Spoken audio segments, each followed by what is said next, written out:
Okay guys, hello and welcome to round 1, the first game of the Team TQ Open number 3, and we have a ZVP on Xel'Naga Caverns.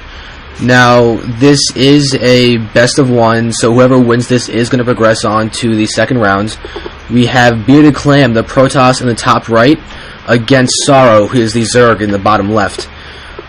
There's kind of some interesting new aspects to ZVP with the recent roach change. The fact that they did get more range has improved just defense in general from Zerg a lot. It allows them to put on a lot more pressure just because more attacks can happen because they can close the distance faster. Especially when you couple that with the relationship to cannons behind buildings, because before you could place a cannon one spot behind like a forge or gateway, and roaches really wouldn't be able to do anything against that. But now with the roach improvement in range, they have no trouble dealing with it, and that is huge when it comes to fast expanding and other various defenses, especially on blistering sands when some Protosses like to do that 2-gate or 1-gate and forge wall off in the front. That cannon made it impenetrable, but now it's completely different.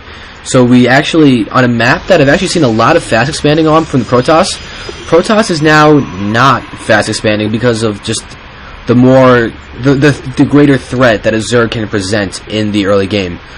There is a really actually interesting scouting pattern from SorroW. It seems that he's going to try and look for some possible proxies, but really just make sure that his first Overlord doesn't die when a Stalker pops out.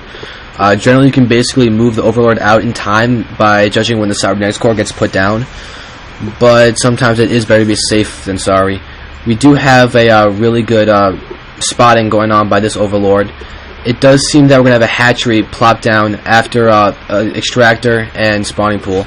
Kind of interesting that he's did the extractor and spawning pool when he did, and then put down an early hatch. Generally, I've seen you either go for speed or go for pool then hatch, or hatch then pool. This seems to be a combination.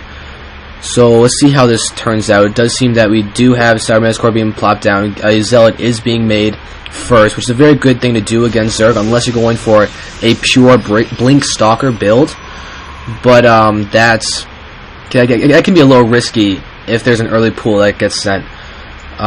Just simply because of the fact that when you skip the Zealot, you skip security from early Zerglings, because that wall off will hold off a lot of Zerglings in the early game.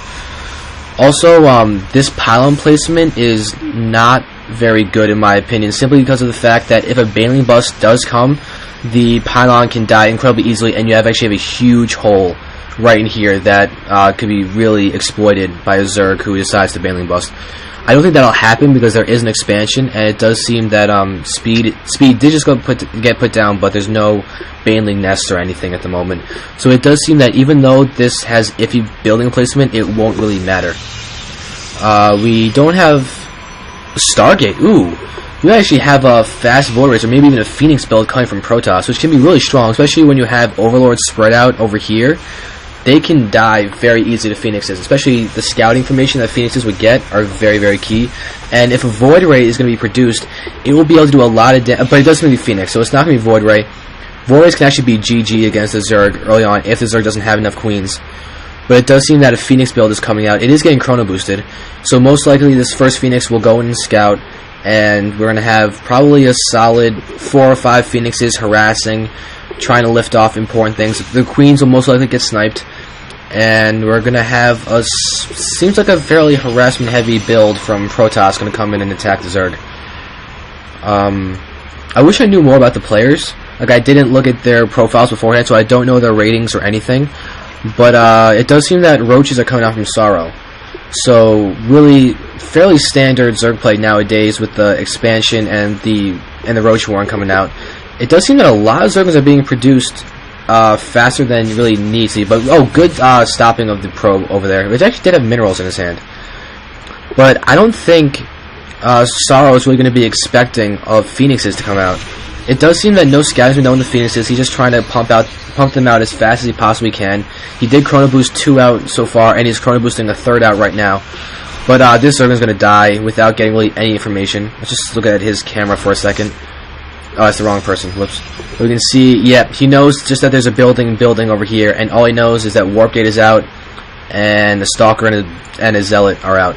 You didn't even see the Sentry, I believe. But now we can see, yep, there's the 4th Phoenix coming out, Pylon.